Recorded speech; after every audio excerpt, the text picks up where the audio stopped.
Bullies mocked the cheerleader, she dropped them like her dad taught in combat.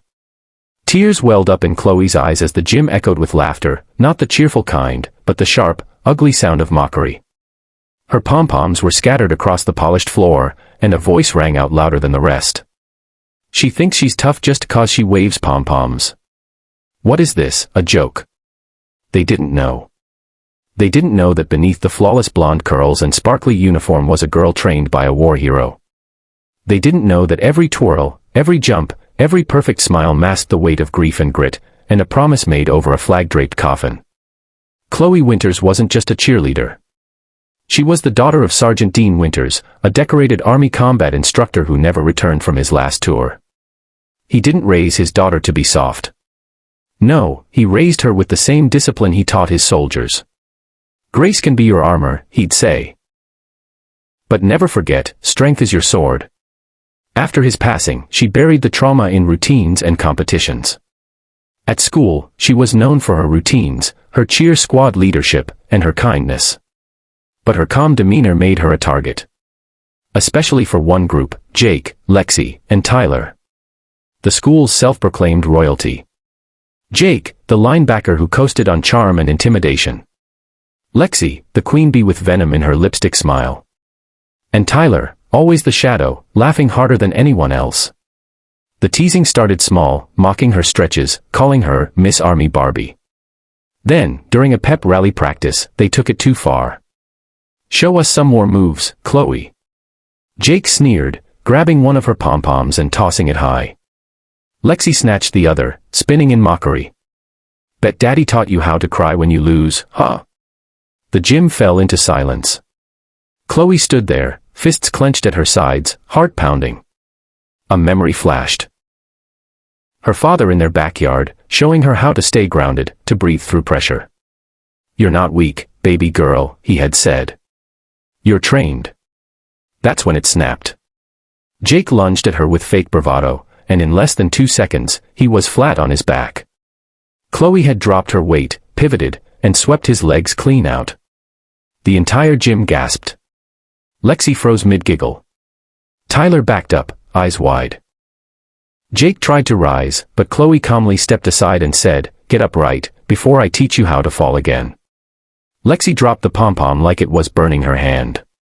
Coach Ruiz came rushing in from the office, having seen everything on the security monitor. What on earth happened? Jake groaned. She attacked me.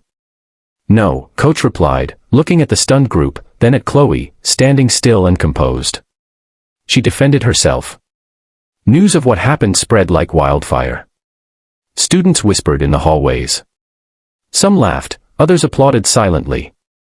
A few cheerleaders, once skeptical of Chloe's leadership, now rallied behind her with real respect. But Chloe didn't bask in it. Later that day, she sat alone in the locker room, a letter in her hand, the last one her father had sent. Courage isn't always loud, sweetheart. Sometimes it's standing your ground when everything inside you wants to run. You have that kind of courage. She read those lines again, now with new meaning. The school didn't suspend Chloe. In fact, Principal Anders called her into the office the next day, not to scold, but to apologize for the bullying going unchecked. Lexi and her group faced disciplinary action and were removed from multiple extracurriculars. But Chloe didn't smile in victory. She asked if they'd be sent to counseling instead of just detention. They're broken, too, she said. Maybe not in the same way. But hurt people hurt others. Her grace stunned even her critics. Weeks passed. Chloe remained the same, focused, humble, driven.